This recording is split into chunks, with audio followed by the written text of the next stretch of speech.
A Room with a View. By E. M. Forster. Part 2. Chapter 16. Lying to George. But Lucy had developed since the spring. That is to say, she was now better able to stifle the emotions of which the conventions and the world disapprove. Though the danger was greater, she was not shaken by deep sobs.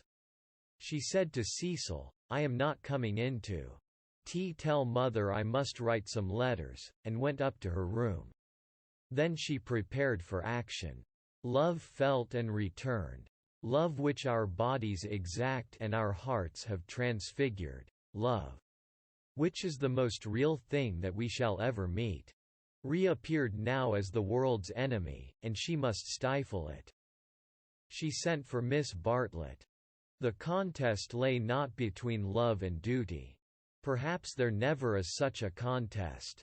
It lay between the real and the pretended, and Lucy's first aim was to defeat herself. As her brain clouded over, as the memory of the views grew dim, and the words of the book died away, she returned to her old shibboleth of nerves. She conquered her breakdown. Tampering with the truth, she forgot that the truth had ever been. Remembering that she was engaged to Cecil, she compelled herself to confused remembrances of George. He was nothing to her. He never had been anything. He had behaved abominably. She had never encouraged him. The armor of falsehood is subtly wrought out of darkness, and hides a man not only from others, but from his own soul. In a few moments Lucy was equipped for battle. "Something too awful has happened," she began, as soon as her cousin arrived. "Do you know anything about Miss Lavish's novel?" Miss Bartlett looked surprised, and said that she had not read the book, nor known that it was published. Eleanor was a reticent woman at heart. "There is a scene in it. The hero and heroine make love. Do you know about that, dear? Do you know about it, please?" she repeated. "They are on a hillside, and Florence is in the distance." "My good Lucia, I am all at sea. I know nothing about it whatever. There are violets. I cannot believe it is a coincidence. Charlotte, Charlotte, how could you have told her? I have thought before speaking it must be you." "Told her what?" she asked, with growing agitation. "About that dreadful afternoon in February." Miss Bartlett was genuinely moved. "Oh, Lucy, dearest girl, she hasn't put that in her book?" Lucy nodded. "Not so that one could recognize it." "Yes. Then never never never more shall Eleanor Lavish be a friend of mine." "So you did tell?" "I did just happen when I had tea with her at Rome in the course of conversation." "But Charlotte, what about the promise you gave me when we were packing? Why did you tell Miss Lavish, when you wouldn't even let me tell Mother?" "I will never forgive Eleanor. She has betrayed my confidence." "Why did you tell her, though? This is a most serious thing. Why does anyone tell anything? The question is eternal." And it was not surprising that Miss Bartlett should only sigh faintly in response. She had done wrong, she admitted it. She only hoped that she had not done harm. She had told Eleanor in the strictest confidence. Lucy stamped with irritation. "Cecil happened to read out the passage aloud to me and to Mr. Emerson. It upset Mr. Emerson and he insulted me again. Behind Cecil's back. Is it possible that men are such brutes? Behind Cecil's back as we were walking up the garden." Miss Bartlett burst into self-accusations and regrets. "What is to be done now? Can you tell me?" "Oh, Lucy, I shall never forgive myself, never to my dying day. Fancy if your prospects—" "I know," said Lucy, wincing at the word. "I see now why you wanted me to tell Cecil, and what you meant by some other source. You knew that you had told Miss Lavish, and that she was not reliable." It was Miss Bartlett's turn to wince. "However," said the girl, despising her cousin's shiftiness, "what's done's done. You have put me in a most awkward position. How am I to get out of it?" Miss Bartlett could not think. The days of her energy were over. She was a visitor, not a chaperone, and a discredited visitor at that. She stood with clasped hands while the girl worked herself into the necessary rage. That man must have such a setting down that he won't forget. And who's to give it him? I can't tell mother now owing to you. Nor Cecil, Charlotte, owing to you. I am caught up every way. I think I shall go mad. I have no one to help me. That's why I've sent for you. What's wanted is a man with a whip." Miss Bartlett agreed one wanted a man with a whip. "Yes, but it's no good agreeing. What's to be done? We women go maundering on. What does a girl do when she comes across a cad? I always said he was a cad, dear. Give me credit for that, at all events. From the very first moment when he said his father was having a bath." "Oh, bother the credit and who's been right or wrong. We've both made a muddle of it. George Emerson is still down the garden there. And is he to be left unpunished, or isn't he? I want to know." Miss Bartlett was absolutely helpless. Her own exposure had unnerved her, and thoughts were colliding painfully in her brain. She moved feebly to the window, and tried to detect the cad's white flannels among the laurels. "You were ready enough at the Bertolini when you rushed me off to Rome. Can't you speak again to him now? Willingly would I move heaven and earth. I want something more definite," said Lucy contemptuously. "Will you speak to him? It is the least you can do. Surely, considering it all happened because you broke your word. Never again shall Eleanor Lavish be a friend of mine." Really, Charlotte was outdoing herself. "Yes or no, please, yes or no. It is the kind of thing that only a gentleman can settle." George Emerson was coming up the garden with a tennis ball in his hand. "Very well," said Lucy, with an angry gesture. "No one will help me. I will speak to him myself." And immediately, she realized that this was what her cousin had intended all along. "Hello, Emerson," called Freddie from below. "Found the lost ball? Good man. Want any tea?" And there was an eruption from the house onto the terrace. "Oh, Lucy, but that is brave of you. I admire you." They had gathered round George, who beckoned, she felt, over the rubbish, the sloppy thoughts. The furtive yearnings that were beginning to cumber her soul. Her anger faded at the sight of him. The Emersons were fine people in their way. She had to subdue a rush in her blood before saying, "Freddie has taken him into the dining room.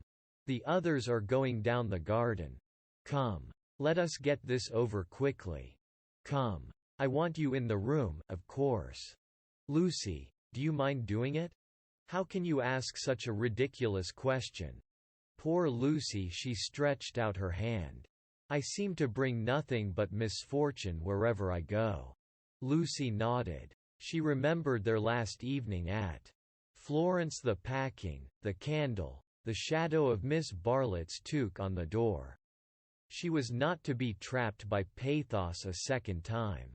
Eluding her cousin's caress, she led the way downstairs. "Try the jam," Freddie was saying. "The jam's jolly good." George, looking big and disheveled, was pacing up and down the dining room. As she entered he stopped, and said, "No, nothing to eat. You go down to the others," said Lucy. "Charlotte and I will give Mr.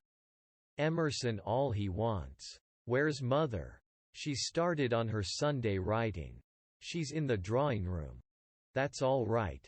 You go away." He went off singing. Lucy sat down at the table. Miss Bartlett, who was thoroughly frightened, took up a book and pretended to read.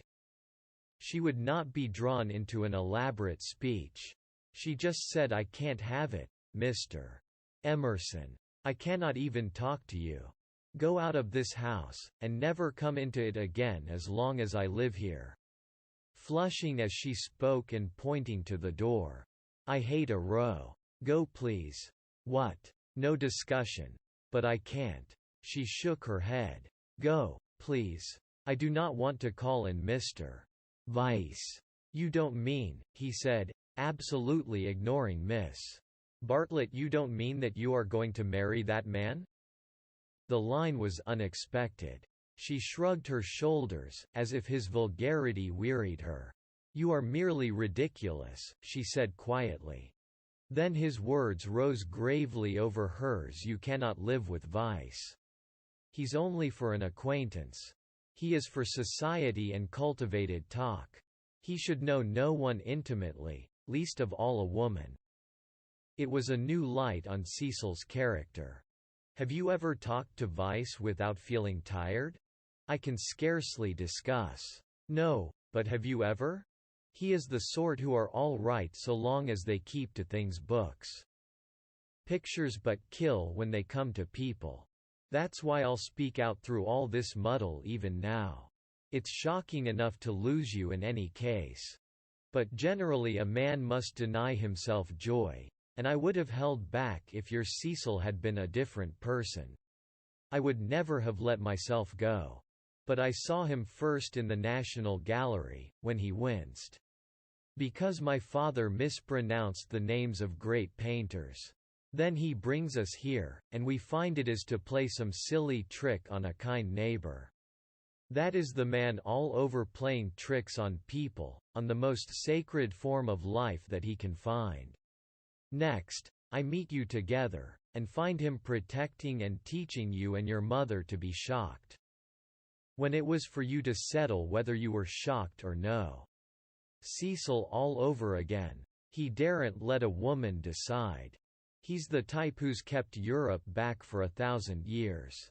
Every moment of his life he's forming you, telling you what's charming or amusing or ladylike. Telling you what a man thinks womanly. And you of all women, listen to his voice instead of to your own. So it was at the rectory, when I met you both again, so it has been the whole of this afternoon. Therefore I kissed you, because the book made me do that. And I wish to goodness I had more self-control. I'm not ashamed. I don't apologize. But it has frightened you, and you may not have noticed that I love you. Or would you have told me to go, and dealt with a tremendous thing so lightly? But therefore I settled to fight him." Lucy thought of a very good remark. "You say Mr. Weiss wants me to listen to him, Mr. Emerson. Pardon me for suggesting that you have caught the habit." And he took the shoddy reproof and touched it into immortality. He said, "Yes, I have," and sank down as if suddenly weary. "I'm the same kind of brute at bottom. This desire to govern a woman, it lies very deep. And men and women must fight it together before they shall enter the garden. But I do love you surely in a better way than he does." He thought. Yes, really in a better way. I want you to have your own thoughts even when I hold you in my arms. He stretched them towards her. "Lucy, be quick, there's no time for us to talk. Now come to me as you came in the spring, and afterwards I will be gentle and explain. I have cared for you since that man died. I cannot live without you. No good. I thought, she is marrying someone else. But I meet you again when all the world is glorious water and sun. As you came through the wood I saw that nothing else mattered. I called. I wanted to live and have my chance of joy. And Mr. Weiss," said Lucy, who kept commendably calm. "Does he not matter? That I love Cecil and shall be his wife shortly? A detail of no importance, I suppose?" But he stretched his arms over the table towards her. "May I ask what you intend to gain by this exhibition?" He said, "It is our last chance. I shall do all that I can." And as if he had done all else, he turned to Miss Bartlett. who sat like some portent against the skies of the evening. "You wouldn't stop us this second time if you understood," he said. "I have been into the dark, and I am going back into it, unless you will try to understand."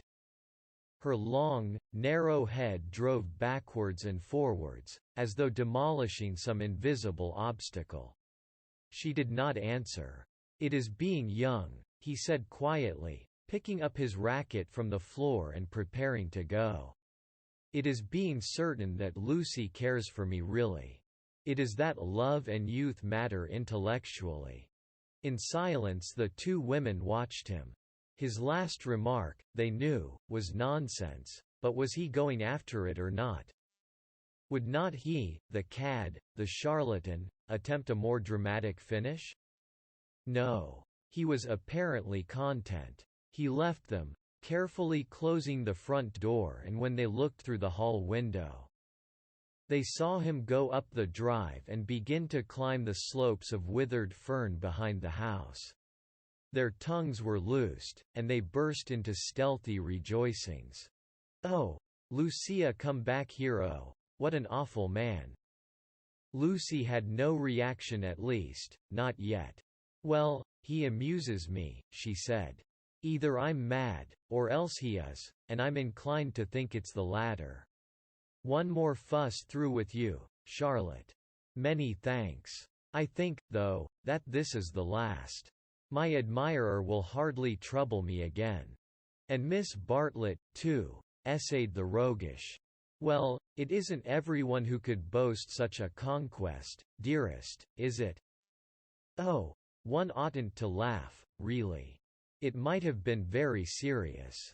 But you were so sensible and brave, so unlike the girls of my day. Let's go down to them." But, once in the open air, she paused. Some emotion, pity, terror, love, but the emotion was strong, seized her, and she was aware of autumn. Summer was ending, and the evening brought her odors of decay. The more pathetic because they were reminiscent of spring. That something or other mattered intellectually. A leaf, violently agitated, danced past her, while other leaves lay motionless. That the earth was hastening to re-enter darkness, and the shadows of those trees over Windy Corner? "Hello, Lucy. There's still light enough for another set, if you two'll hurry. Mr. Emerson has had to go. What a nuisance. That spoils the four. I say, Cecil, do play, do, there's a good chap. It's Floyd's last day. Do play tennis with us, just this once." Cecil's voice came. "My dear Freddie, I am no athlete. As you well remarked this very morning, there are some chaps who are no good for anything. But books, I pled guilty to being such a chap, and will not inflict myself on you." The scales fell from Lucy's eyes. How had she stood Cecil for a moment? He was absolutely intolerable, and the same evening she broke off her engagement.